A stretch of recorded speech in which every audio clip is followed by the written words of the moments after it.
What's going on, my loveliest FreeMelons? Thank you so much for joining me. I'm Eli Martyr.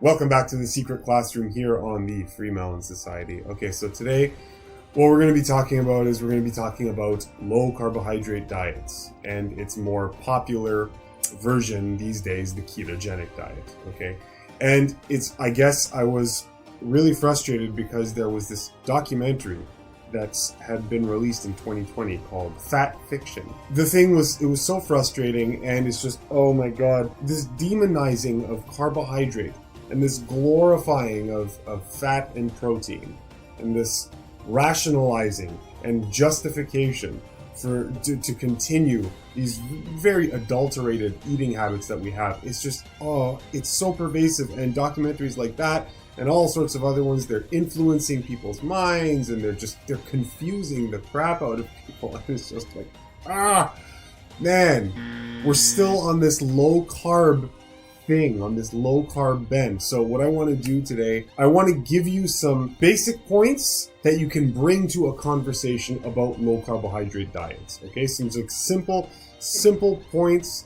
that you can always remember and have in your arsenal when you're debating low carb diets or when they come up, right? So I'm just trying to arm you with a little bit of some simple wisdom here. Okay, so low carbohydrate diets are dangerous, and for the sake of this presentation, I'm going to call low carbohydrate diets metabolic mutilation, because that's what they do.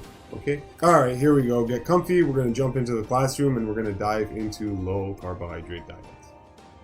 All right, here we go. Metabolic mutilation, low carb and keto diets, clearing the confusion. All right? Ladies and gentlemen, please remain calm and allow me to reassure you that I am not a doctor. Where am I? There I am. Okay. To start off, we're just going to go for the blatantly obvious. All right? So here I want to give you some simple points to remember that you can take to any debate. But let's just start off with the blatant obvious facts that we can say 100% for sure, as the literature teaches us and as common sense teaches us. Humans are high carbohydrate eaters by physiological design. We're frugivores. End of story, lecture over. Okay, so just knowing what you, now, and of course I talk about this all the time, but just knowing what you are pretty much ends the debate right there and then. Okay? If you're a frugivore by design, or if you're an herbivore by design, then your diet is what nature has made you out to be. So if humans are frugivores, which they are, evidenced by our entire physiological design, you can go back to my other videos to, where I describe why and how that is the case. But if we know that to be true, then the high fat, high protein, low carb diet cannot be for you. End of story, lecture over. See ya! All right? I should be able to end the lecture there, but let's keep going. Ignorantly eating outside of one's species limitations is a very uniquely human disorder, and not even insects are capable of such self-deception, right? We're the only species that has a problem identifying what our diet is. And over here on the left, you've got these two children, a baby and a kid, eating fruit, and because we all, as parents, kind of naturally intuit that that's what kids eat, right? We give them simple, soft fruits. And why do we intuit that? Why don't we just throw a slab of, a dying fish flopping around on our kid's plate? Why don't you do that? Why? Because there's something innately that is wrong about that, all right? No, we give our babies crushed banana, we give them peaches, we give them plums, and we feel good about that. And you should, because you should be treating yourself like you treat your kids. But we don't, because we're stupid. Okay, so moving on. So the first thing about low carbohydrate diets is that when you eat a low carbohydrate diet or a ketogenic diet, you're likely going to be eating also a high protein diet, because in order to have such low carbohydrate in the diet, you have to make up for that with the other macronutrients, fat and protein. Okay, and really the only way that you're going to get your caloric allotment for the day is if you include animal products in your diet, which most low carbers are doing. So most low carbohydrate dieters are the paleo dieters, the keto dieters, and they're all eating animal products. Okay, so you are almost inevitably going to run into a problem of high protein in your diet. Now, I will, at the end, kind of address the vegan version of a low carbohydrate diet, but I'll save all that till the end. Okay, I'm going to start with just the conventional ketogenic low carbohydrate diets. So, the first thing to bring to a debate about a low carbohydrate diet, and to illustrate to people why it's not a good idea, is protein. So, we want to talk about protein. Low carbohydrate diets are typically high in protein due to the animal products consumed, okay? Now, protein-rich foods present a number of problems metabolically speaking, okay? Carbohydrate is the body's preferred fuel source, and it creates clean waste products. This is undeniable. I will show you that in a second. Protein, used as a fuel source, does not burn cleanly. Protein, when used as a fuel source, produces dirty, toxic waste products, okay? So, the first thing to know about these low-carb diets is just think about protein, okay? Low-carb diet, protein is going to make up a significant portion of the diet. And because our bodies are designed to run on carbohydrates, when our body uses the other fuels, they burn dirty, okay? So, they give toxic waste products, whereas carbohydrates do not give toxic waste products. So over here on this next slide, we've got just a little diagram of what happens during carbohydrate breakdown. I'm making this really simple because I just want to breeze through this with you guys, okay? On the right side, you'll see there's a plant, okay? And what the plant does is through this photosynthesis process, the plant takes water from the soil, it takes CO2 that we breathe out, and it combines that with sunlight, okay? And the plant makes carbohydrate with these three sources of energy, okay? So what the plant does is it takes water, CO2, and sunlight, and it makes a plant. That's how the plant grows. It uses those three things, combines them, and it makes energy through photosynthesis, okay? It's a beautiful process. It's wonderful. It's amazing.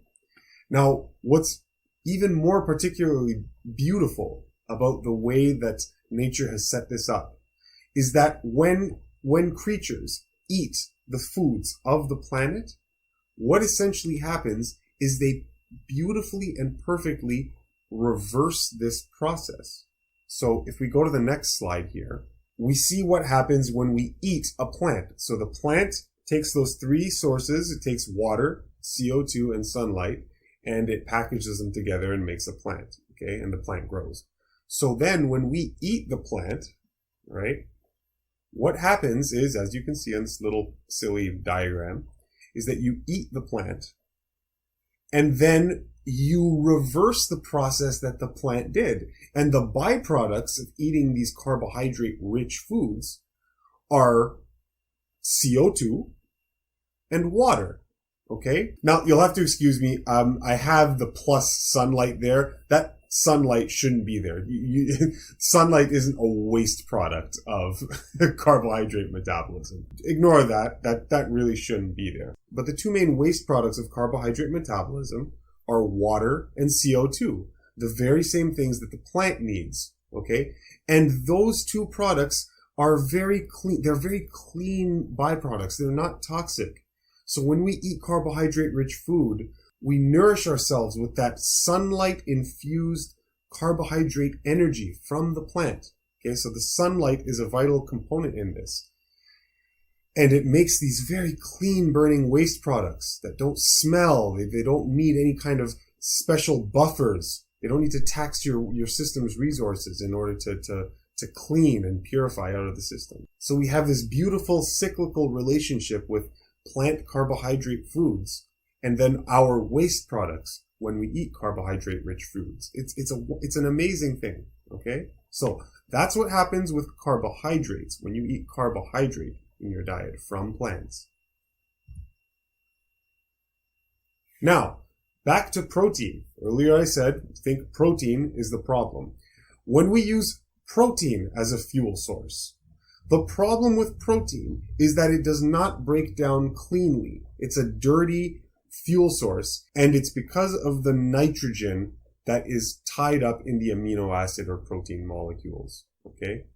So over here in the diagram, you see I've kind of circled really sloppily because I don't know how to use this program. Anyway, I've circled the nitrogen.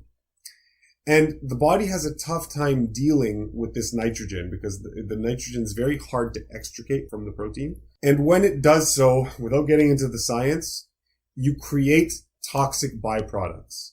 Okay, when you try to remove this nitrogen from the proteins. Okay, with carbohydrates, you're dealing with carbohydrates, hydrogen, and oxygen. A protein is made up of carbohydrate, hydrogen, and oxygen as well, with the addition of this nitrogen group that makes toxic byproducts when these proteins are broken apart. Some of these toxic byproducts are ammonia and urea. Urea being what you're urinating out into the toilet when you go to the washroom. Okay. Now, because these toxic byproducts, these products that must be speedily eliminated from the body, otherwise they poison the tissues, okay? This ammonia, or urea. If the body is constantly burdened with these toxic byproducts, it causes problems in the system because there's too much toxicity, too much garbage that the body is dealing with, as opposed to clean byproducts like carbohydrate, okay? So let's recap really quickly.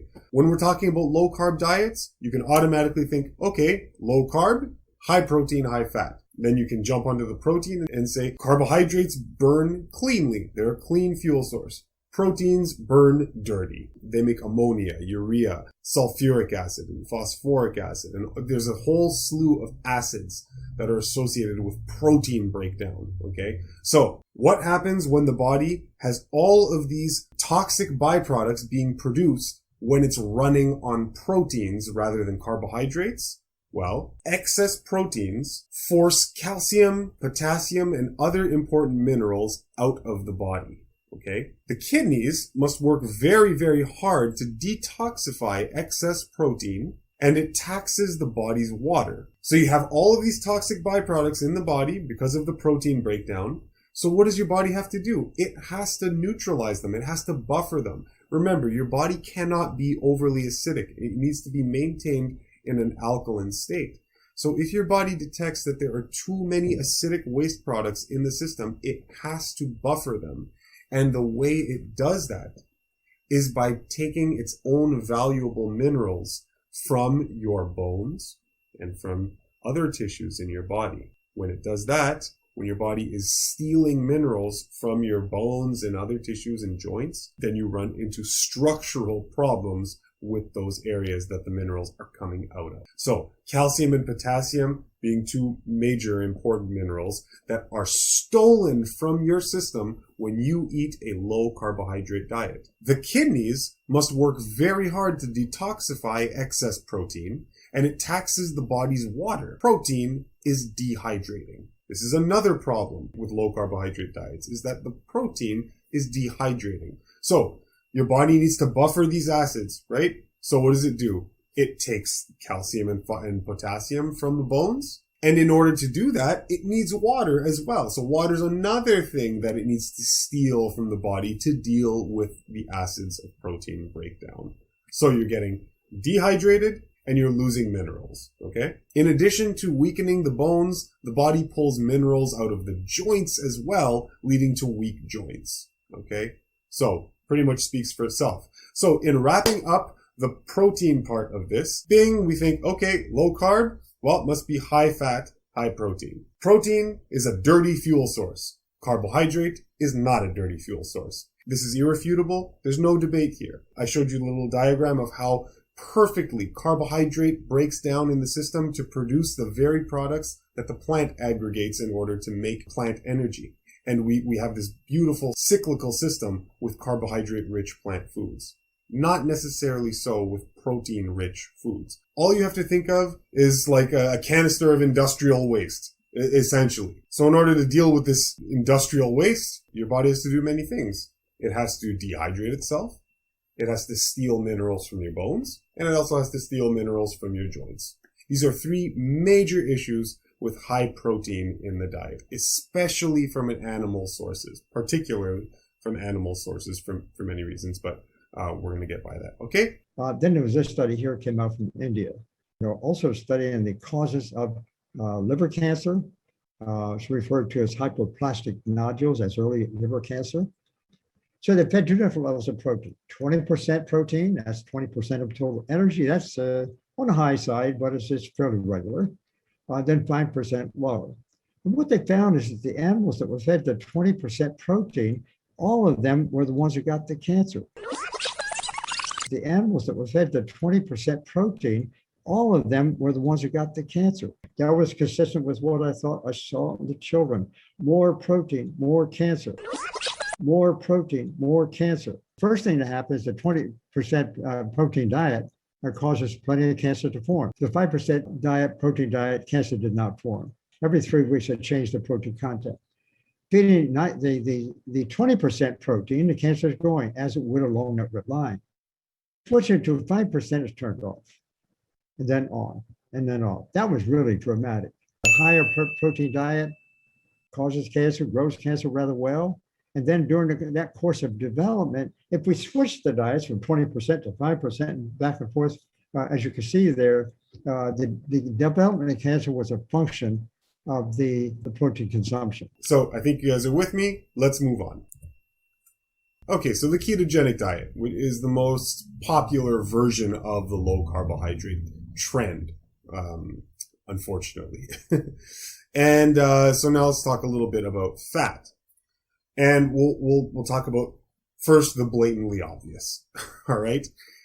Ketosis is undeniably a backup energy system used by the body when no food is present.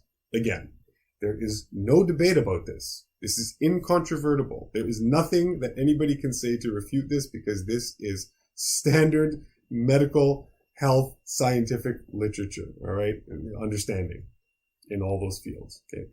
I've got a picture of a truck over here with a spare tire. Now, when you go and buy a car, the first thing obviously you do is you remove all of the tires on the car, all of the wheels, and you immediately install spare tires on your brand new car. That's what you would do, right? Okay. Obviously, you would not do that, all right? Electricity in the home, okay? The home is designed to run on electricity, and all the appliances are designed to run on electricity. So what do you do when you move into your new home? You shut off the electricity, and you bring a massive power generator into your house that 24/7 goes and makes a lot of noise, and that's how you get your energy. That's what you would do, right? No, of course not. That's not what you would do. Why on earth would you ever choose to run an energy system that is designed for one particular thing, whereby you discard that and you run it on the less efficient emergency backup system? When would you ever do that? It's the next world war. Everybody's firing machine guns at one another and everyone's dying in this symphony of death. I jump onto the battlefield. I take out my machine gun. I'm going to get involved. I say, you know what? Screw this. I'm going to take out my backup system and I'm going to get my slingshot ready and I'm going to start hurling rocks at everybody who's used. You fool! Okay. Why would I use my backup system when, okay, is this making sense? Your body is designed to run on carbohydrate, okay? We know this because when you are deprived of food, your body scrambles to use carbohydrate stored in your body as glycogen, and only when that is exhausted, then it starts going after ketones and fat and protein, okay? So, that being said, it would behoove you to consider that it would not be expedient for life to constantly run on your backup energy system. No science needed, no science necessary, all right? This is just kind of plainly obvious. I should be able to end the lecture there in terms of fat, but of course, we're going to keep going. The second major thing you can bring to a debate about low carbohydrate diets is the obviousness and foolishness of choosing to use a backup energy system in place of the more efficient energy system that a particular machinery was designed to operate on. Okay? You can see how silly that is. I'll add a little caveat to this. I understand that this is what happens during fasting. Okay? which is a beneficial hormetic stress. Yes, fasting is very therapeutic and it's very healthy, provided you only do it temporarily. Okay, but anyhow, I know, I'm aware. Let's just move on. Okay, with the ketogenic diet, we have this phenomenon of deceptive weight loss. A common effect of early keto diet adoption is rapid weight loss, okay? And it's great. You know, people go into these low carbohydrate diets and they lose a bunch of weight. And you can probably be losing weight for up to a month or more, maybe even a couple of months. And this on the outside looks fantastic. They're starting to feel good because they're losing weight and getting healthier. Apparently, on the surface. There's a problem with this weight loss, though. This weight loss does not represent fat at all. It might, to a small degree. But the early weight loss is made up almost entirely of water and glycogen from the muscles, okay? And this is huge. In these documentaries, you're going to get all these people, all these poor suckers who go on these low-carb diets. They describe this incredible weight loss, which it is. It is an incredible weight loss when you go on a low-carbohydrate diet. And they're just shocked by how much weight they're losing, and it's wonderful. The only problem is that this is a honeymoon phase of ketogenic dieting. It only lasts until all of your muscle glycogen is depleted. The weight loss slows down to a crawl, the weight loss stops, and then a whole bunch of other lifestyle-related disorders will start to slowly accrue in the tissues. We'll get to that. Here's what's very often missing from the debate. I've got a little diagram here set up for you. And on the left, we've got some depictions of muscle glycogen. It's hard to see, but anyway, whatever. Screw you guys. So you've got muscle glycogen that's stored in your muscle and your liver. Glycogen is essentially a storage form of carbohydrate, a storage form of glucose in your body. It's how your body stores energy, okay? So you store glycogen in your muscle and in your liver. Now, when glycogen is depleted from your muscle and your liver, water is also depleted with the glycogen, okay? Every time you lose 1 gram of glycogen energy from your muscles or from your liver, there's an additional 3 grams of water from your body that is lost with that glycogen, okay? This is something that you don't often hear from the low-carb community. Or at least, I don't know, I don't hear them speaking about this little phenomenon very often. So glycogen essentially holds 3 times its weight in water. So what does that mean? It means that when you're doing a ketogenic diet, you cut out carbohydrate-rich foods and you focus on fat-rich and protein-rich foods. So eventually, when you do this diet over and over and over, day after day after day after day, slowly you whittle away at the fuel source that your body wants to be using, glucose, from the glycogen in your muscle and your liver. And when that happens, after the first week, second week, third week, okay, you are constantly losing glycogen weight and water weight, because that's just how it works.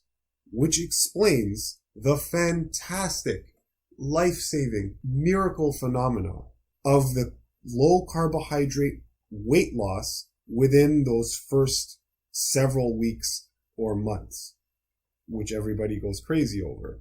And they imagine that, oh, this is amazing, right? I'm going to be healing and my diabetes is going to clear up. We'll get to that in a second. But this is why that is happening. You store energy in your body in the form of glycogen. But when you go on a ketogenic diet, no more carbohydrate-rich energy is coming in. So your body, it has to it has to use the energy that it wants to burn from your muscle and liver glycogen. And when all that's depleted, water goes with it, and that equals body weight. And that's where all this weight is coming from when these low-carb dieters have orgies over how much weight they're losing, okay? The honeymoon phase of ketogenic diets lasts for several weeks to a month, okay? But once the body depletes its glycogen stores from liver and muscle, weight loss stops, and metabolic mutilation begins. The toxic byproducts of a ketogenic diet and protein-rich foods slowly destroy the body, okay? And why do they slowly destroy the body? Because remember, those byproducts from too much fat metabolism, which we'll get to, and too much protein metabolism, which we've already discussed, are toxic.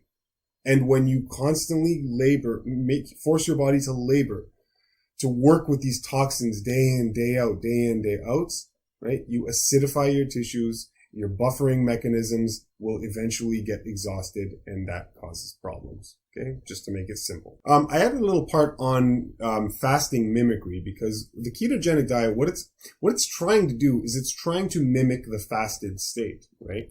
So they discovered in the early 1900s that when you eat a ketogenic diet, you essentially trick your body into the same ketosis state that you would experience during fasting. So when you deprive yourself of food, your body first tries to get all of the glucose that it can from your stores, your muscle and liver glycogen. When that's exhausted, then it goes after muscle and fat to turn those fuel sources into energy. Okay. The problem with those fuel sources is that, again, like I said, they burn dirty. Protein burns dirty, and so does fat. It's where the ketogenic diet gets the name ketogenic diet, because ketone bodies are the products of fat metabolism, where fat is broken down into usable energy by the body. And that usable form of energy comes in the form of ketone bodies, molecules called ketone bodies. The body and brain both prefer to burn carbohydrate as fuel. When the body is deprived of carbohydrate during fasting, it turns to burning muscle first and fat via ketosis, in order to spare muscle breakdown as much as possible. So as I've said here, just kind of reading my slides, ketogenic diets attempt to mimic the state of true fasting by tricking the body into ketosis while still being fed. So I've added a little part here on deceptive fasting mimicry. And what I mean by that is that, well, the ketogenic diet was intended as a way to get the patient to experience the benefits of fasting without actually fasting. All right. You fool the body into believing that it's fasting. Because when you're fasting, this process of ketosis is what happens, whereby you've deprived your body of food. And so your body goes after muscle and fat. And when it breaks down fat, it produces these ketone bodies, which it can use for energy. And so food scientists recognize that this is what happens during fasting. So they theorized, okay, well, I wonder if there's a way to do this while still eating by ignoring all carbohydrate and eating fat-rich and protein-rich foods, so that your body is forced to burn these fuel sources. Okay, so you can see they're trying to outsmart the body, essentially. Surprise, surprise. Humans trying to outsmart Mother Nature and running into problems. Gee, isn't that familiar? The ketogenic diet, kind of like fasting, was not really intended to be a diet. That's just a modern adulteration, right? It wasn't intended to be a diet. It was more to be used like fasting as just a temporary thing to help to heal, some conditions and whatnot. As I've got written here, the body and brain both prefer to burn carbohydrate as fuel. And when the body is deprived of carbohydrate during fasting, it turns to burning muscle first and fat via ketosis in order to spare muscle breakdown as much as possible. The ketogenic diet attempts to mimic the state of true fasting by tricking the body into ketosis while still being well fed, right? So to simplify this slide, what happens when you're physiologically fasting and depriving yourself of all food? It's a different phenomenon. And you cannot fool your body into the same benefits of fasting by being perfectly well fed with all sorts of ridiculous foods and hoping that you're getting the same effects. It just does not work that way. When your body has nothing coming in and it's using the divine intelligence of nature to manipulate all of these metabolites and to manipulate under the guidance of pure wisdom and not our intellectual ideas and superstitions and beliefs and just putting into our bodies just whatever. No. When nature is taking care of this in the state of fasting, it's a totally different thing, okay? These two states are not synonymous. Ketogenic dieting and fasting, where ketosis happens during fasting, but that's because it's being guided by nature and actual wisdom and not foolish, adulterated human behaviors that are seeking a rationality to continue on with habits that we don't want to change. Because the ketogenic diet is, physiologically speaking, doing something very similar to fasting, what it does is it suppresses the appetite. When you're actually fasting, as many of you know, your body doesn't see it as a helpful thing to keep you ravenously hungry while you're fasting. It would prefer to shut down your appetite so that you can think and focus and go look for food, right? While this ketogenic process is working. So this is why when people go on a low carb diet, they might experience less appetite because they're simulating this fasted state and they're tricking their body into burning fat as a fuel and protein as a fuel. So along with the suppressed appetite and this initial perceived weight loss, probably follow along with other healthy lifestyle habits and elimination of refined sugars and refined carbohydrates, okay, which of course we have to distinguish from whole food carbohydrates, okay? When you do all these things, then yeah, the person starts to feel better. The body responds to fasting by suppressing the appetite. It likewise responds to artificial fasting, ketogenic diets, with appetite suppression. The critical difference, however, is that the ketogenic diets are diets, while fasting is a temporary rest. The body begins to break down under the constant assault of toxic waste products from a silly diet. So with the ketogenic diet, right, you're not at rest. You're just constantly assailing your body with these byproducts of fat and protein metabolism. When you're actually fasting, you're at rest. It's totally different, okay? Okay, the diabetes deception. So the myth. Since fat does not stimulate insulin as much as carbohydrate, high-fat diets cure diabetes. We're told that carbohydrates spike your insulin, and if you do that over and over and over and over and over, then you get diabetes. Of course, were that the case, I would be dead. Every single ape, monkey species on planet Earth, they'd all be dead, long dead. They'd all have died. They'd all be diabetics because all they eat is fruit and leaves, carbohydrates essentially. All the herbivores would be dead. Every diabetes, just worldwide diabetes everywhere you go. If that were true, which it's not, of course.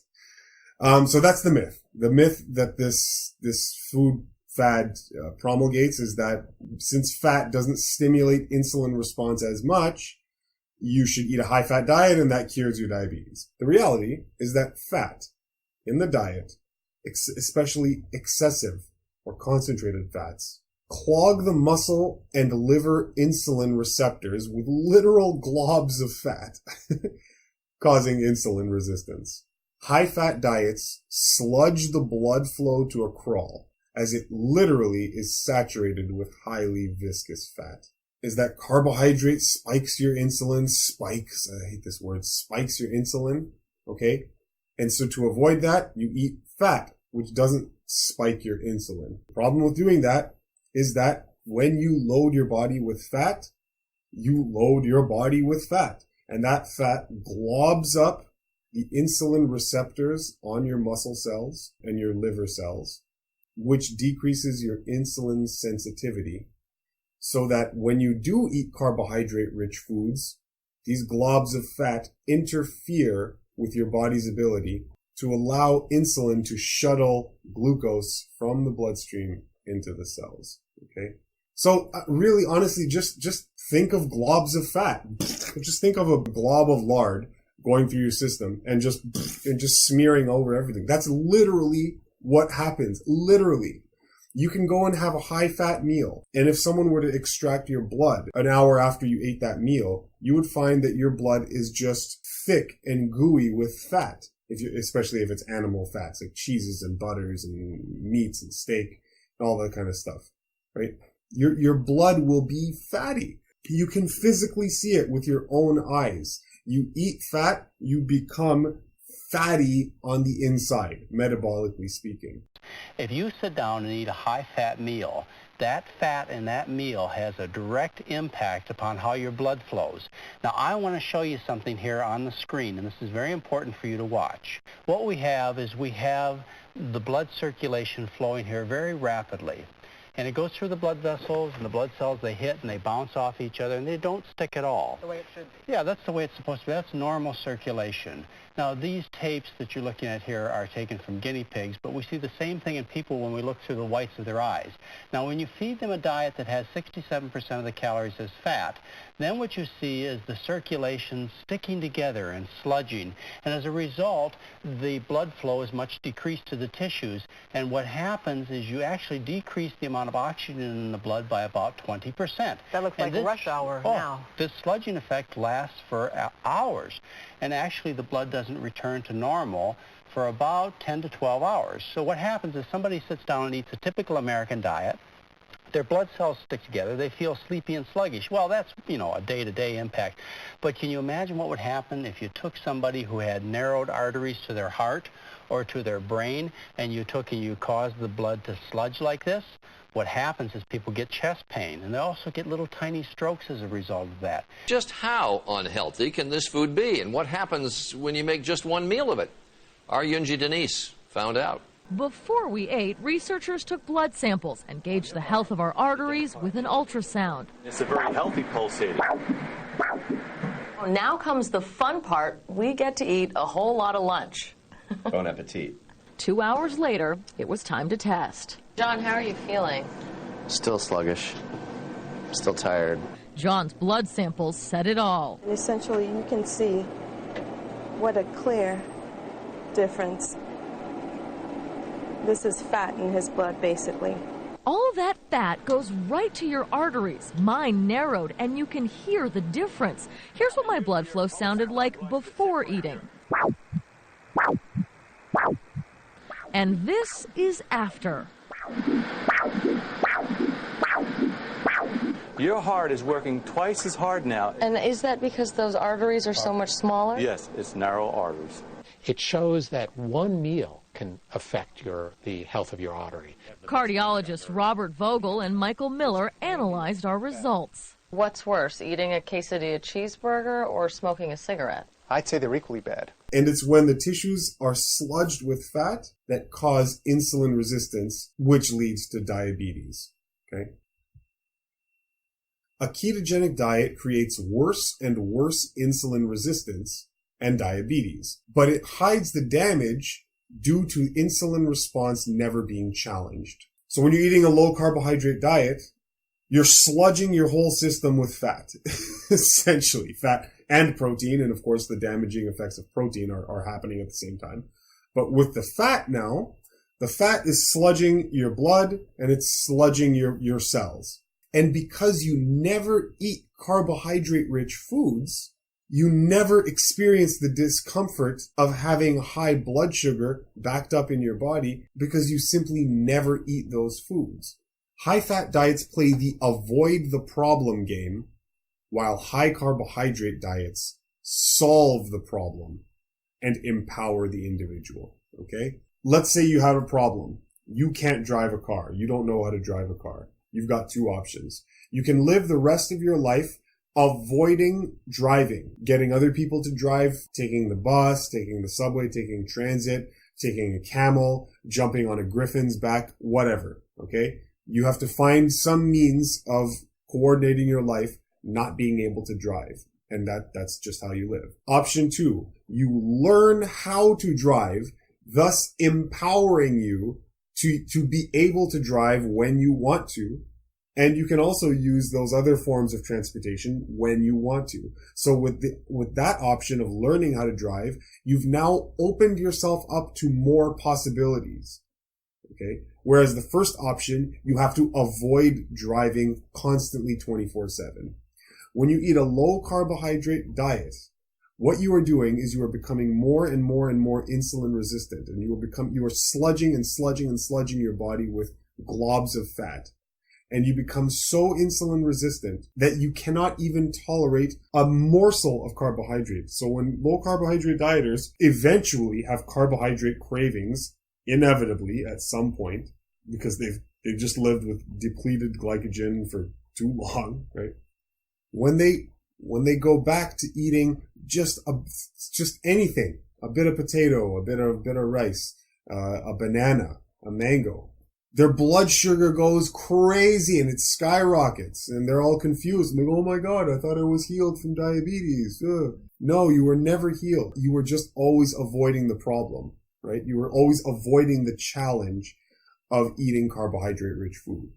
Whereas the person eating a high carbohydrate human diet, it's like exercising. They're always exercising their carbohydrate sensitivity, and their carbohydrate utilization is perfect for life. Okay, so that's the big problem with ketogenic diets, is that they sludge your system with fat, and you become insulin resistant. The metabolic byproducts of fat metabolism are very, very toxic, and your body has to get rid of them. This is why people on ketogenic diets have bad breath. They have that acetone breath, because that acetone is a byproduct of fat metabolism. Okay, so this is why the urine is smellier for people on these diets, right? Because your body's constantly toxic. I was around 260 pounds. And I was, at that time also, I was pre-diabetic. Clearly what I was doing wasn't working. I was following the government guidelines. Honey, I got a mixture of chicken, Italian seasoned sausage, and like a spicy pork. So when I cut carbohydrates, the interesting thing for me, if I had eggs for breakfast, for instance, my 10 o'clock snack that I was gonna have, I wasn't hungry and I would skip right through it. You cannot fool your body into the same benefits of fasting with all sorts of ridiculous foods and hoping that you're getting the same effects. I like the grease on my fingers. Super good. Within the first 6 months, I was down about 28 pounds, 30 pounds. How many guys have lost like 10 pounds or more doing low carb or keto? Glycogen weight and water weight. In 3 months, I went from insulin 5 times a day to no insulin. No, you were never healed. You were just always avoiding the problem. You were always avoiding the challenge of eating carbohydrate-rich food. I started it, and I do love butter, and I do love cream, and I do love bacon. So, you know, it sounded... The last thing I want to talk about is satiety. This is actually really important too. Fat is the only macronutrient, that gets stored directly as fat. None of the other macronutrients do that. It's only fat. When you eat fat, it gets stored right as fat. Okay, it's stored as fat. Apparently, some sources of saturated fat have an easier time being used directly as energy. So this is where coconut oil gets a lot of the hype. To a degree, as far as I know, the fat from coconut and coconut oils can be used as energy and not stored immediately as fat. However, I think this is more of a proportional thing, where it's not all of the fat is used as energy, but it's just a proportion game. But by and large, when you eat fat, it is stored as fat. It goes directly to adipose tissue, where it collects and just adds to your fat reserves. The reason why people gravitate towards coconuts is because you hear this all the time. They say, coconuts contain a medium chain triglyceride, and it functions differently than a long chain triglyceride. And this launched this whole product line called MCT oil, medium chain triglyceride oil. And to truth be told, a lot of this is just pure marketing hype. But what I want you guys to understand here is that coconuts absolutely contain saturated fat. It just happens to be a shorter chain length than you would find in chicken or red meat or dairy products. But just because it's a shorter chain length does not give you the green light to go consume large quantities of coconut. It does not give you the green light to go consume large quantities of coconut and put in large quantities of saturated fat into your body on a daily basis. Because when you do that, you increase your overall chronic disease risk, and that sets you up for long-term, problems in the future. Fat does not stimulate satiety well, whereas carbohydrate-rich foods do. Satiety meaning how well you're satiated, how full you feel after a meal. The body recognizes fat not as a fuel primarily, but as a storable energy source. Thus, it permits fat-rich foods to enter the body liberally without signaling to stop eating. This is an evolutionary defense against scarcity, okay? So it makes sense that highly concentrated fat sources are so valuable in nature, in food, And that's why you only find them to a very small degree in carbohydrate-rich foods. The proportion of fat in carbohydrate-rich foods is very small, because in nature's wisdom, it recognizes that you want to be eating carbohydrate-rich foods, and these protein and fat proportions should be very minuscule. And in so setting it up that way, your body is wired to be very sensitive to fat, which is why it's so easy for us to get addicted to highly concentrated fat foods. Because from a survival standpoint, it's very attractive to go after things that are very fatty so that you store a lot of energy for safekeeping, right? If that makes sense. This is why it is so easy to obtain outrageously high caloric value from fat-rich foods, but not nearly as many from carbohydrate-rich foods before satiety sets in, right? So all I want to get across here is that fat does not stimulate your fullness. It doesn't stimulate satiety very well. Carbohydrate-rich foods do. You can prove this any day you want. Fast for a day, fast for 24 hours, fast for 48 hours, okay? And then eat till you're absolutely full. Now, in the fasted state, if you take a bowl of any kind of high-fat food, let's just take nuts, for example, okay? And you eat until you're absolutely full on just nuts, just walnuts, just Brazil nuts, and you measure the calorie content of what you just ate, your calorie content would be astronomical. It would be through the roof. Whereas if you did the same thing, fasted for 24 hours or 48 hours or whatever, in that hungry state, you filled up on, let's just say, potatoes, you would have consumed drastically fewer calories from the carbohydrate-rich foods as opposed to the fat-rich foods. Why? Because fat doesn't stimulate satiety like carbohydrate does, okay? It's just how it is. So if you might be saying to yourself, oh, I feel satiated when I eat high-fat foods, okay, I get it, but you can do this experiment at any time you want and you will prove it to yourself. Carbohydrate-rich foods, by virtue of fiber and water, are what gives satiety. Fat doesn't really trigger satiety as much. I challenge you to drink oil and butter until you're absolutely full, and I'll have a meal of pears, and we'll see who has a higher calorie count by the time they're full, okay? It's not even a contest. Which is why loading yourself up with these high-fat foods is very dangerous, because it sets into motion a cascade of effects where you're constantly polluting your body with toxic byproducts and straight-up fat, which sludges up the blood and acidifies the tissues. Okay, so in summary, when we're talking about low carbohydrate diets, we've got a couple things that we can bring to any debate, okay? The first are the very obvious ones. Humans are frugivores. We're fruit eaters. Therefore, we can't be low carbohydrate, high fat, high protein eaters, because our species specific diet simply does not lend itself to that type of diet. And so it doesn't make sense to do it. So if we are frugivores, if we are plant eaters by design, then a high carbohydrate diet is your species specific diet. End of debate, right? So that's the obvious one. The other obvious point you can bring to the debate, ketones are a backup fuel. Obviously, right? And provably, demonstrably, provably. Why would you ever want to constantly, perpetually run on your emergency fuel source as opposed to your main fuel source that the system was designed to ideally run on? Okay, you would never do this in life at any other time. You wouldn't do it with your own body either, or at least you shouldn't. I'm telling you, you shouldn't. So just running through this list of the summary, protein is a dirty fuel and it leaves behind dirty byproducts. High protein creates ammonia and urea and a whole bunch of other waste products. In buffering these waste products, minerals are lost. Okay, and high protein diets also dehydrate the body. Okay. Ketogenic diets fool you into believing you've lost weight and controlled diabetes. Ketogenic diets are often high protein diets, which have similar toxic effects. High fat keto diets clog the tissues and blood with fat, causing insulin resistance.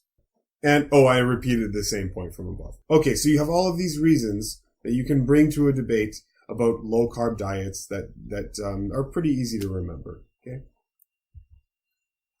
So the average ketogenic diet is including animal products, but what about a plant-based ketogenic diet? Can you eat a low-carbohydrate plant-based diet? And you can, although it's funny, I mean, I can't imagine how, like, I can't imagine what you would possibly be eating.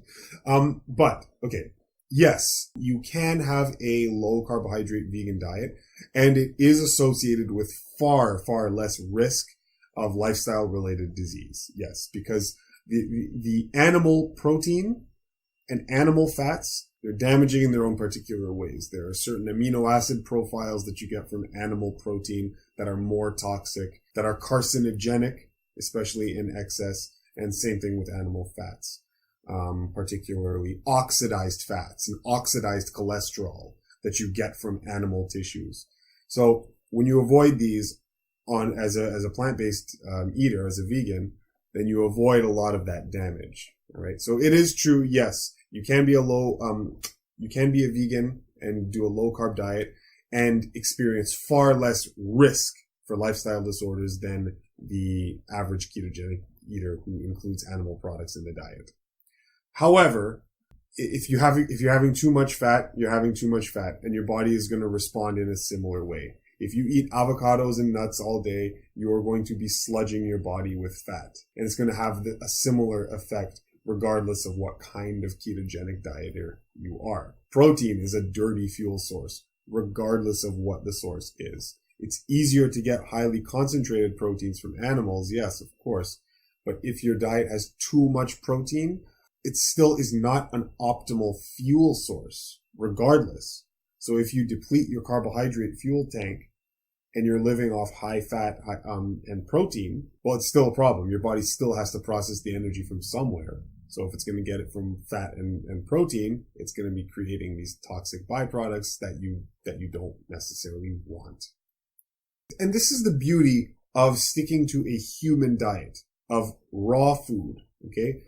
Raw fruits, raw leafy greens. The beauty of sticking to your species-specific diet is that nature has set it up so that by default, okay, without even trying, without knowing any of this, you have no choice but to eat in a way that doesn't toxify your body. When you eat fruits and vegetables in their raw form, in the raw state, the ones that are palatable to your human sensitivities, it is almost impossible to go wrong. You can't go wrong so long as you do what your God-given body was designed to do. And that is the beauty of it.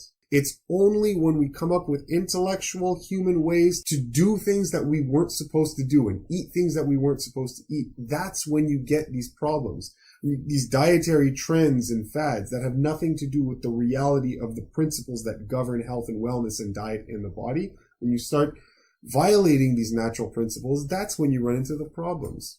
The food that you were designed to eat is rich with carbohydrates and very scant with concentrated proteins and fats, because it seems that nature knew that these were not fuel sources. You only needed meager amounts of them to be able to deal with repair mechanisms in your body and a little bit for storage. And then the rest, the bulk, was supposed to be just energy, electric energy with clean burning fuel. Right? It's like nature knew what she was doing. Go figure.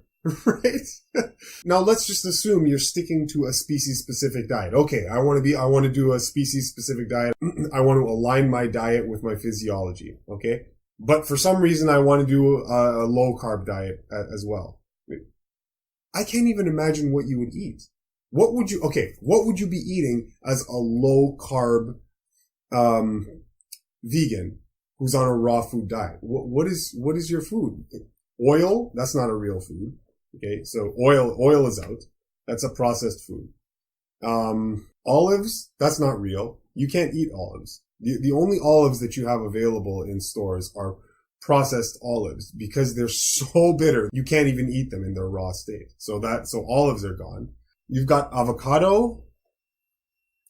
You've got ackee if you live in places where you have ackee available.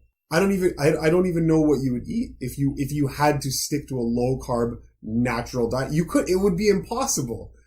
And that's exactly why nature set it up that way. She designed it so that it would be impossible for you to do a low carb diet if you were sticking to your species specific diet. Like, she designed it that it would literally not be possible. Okay. You would have to eat carbohydrate rich foods if you wanted to survive, assuming you were aligning your diet with your anatomical and physiological limitations and endowments. Frig, yeah, what would you even eat? I mean, durian is a fattier fruit, but it's still carbohydrate rich. So, I mean, I don't know if you want to count that as a low carb food. Avocado, ackee, I don't know if you can think of anything else that you would eat as a raw food dieter, avoiding processed foods. I honestly I don't even know what you would eat. So.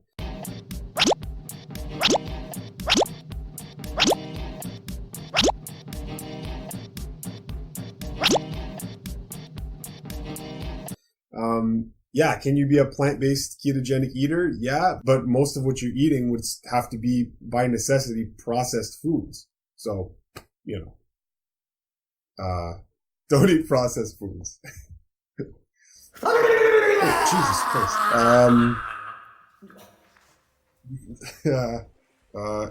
Is there a reason why I put this here? Well, in this slide, you've got there's a picture of a freaky doll. If there was a reason for that, I can't remember. Unless it's just literally a picture of a freaky doll, in which case, that's not helpful for us right now. Beloved FreeMelons, thank you so much for sitting in with me on this lecture here on the FreeMelon Society today. I hope this helped you. I hope you got something out of this. I hope that you've got a little bit of easy to remember ammunition to bring to any silly low carb debate, and that you continue to strive for the best in life through health, wellness, and spirituality. Right? Treat your body right. Treat your temple right. It's the only one you have. Don't be fooled by the world. Don't be confused by the nonsense and the riffraff that the world will just constantly throw at you. Truth is simpler than fiction, right? Truth is intuitive. It should be easy to understand. When you root yourself in some basic principles, the clutter of the world just washes over you like water off a duck's back. Okay, so. Thank you so much, guys. Subscribe to the FreeMelon Society if you haven't already before. Leave me a comment. Let me know what you thought about this little lecture of mine. And yeah, we'll see you next time here on the channel. Okay, I love you very much, guys. Thank you. All right, take care. Bye-bye.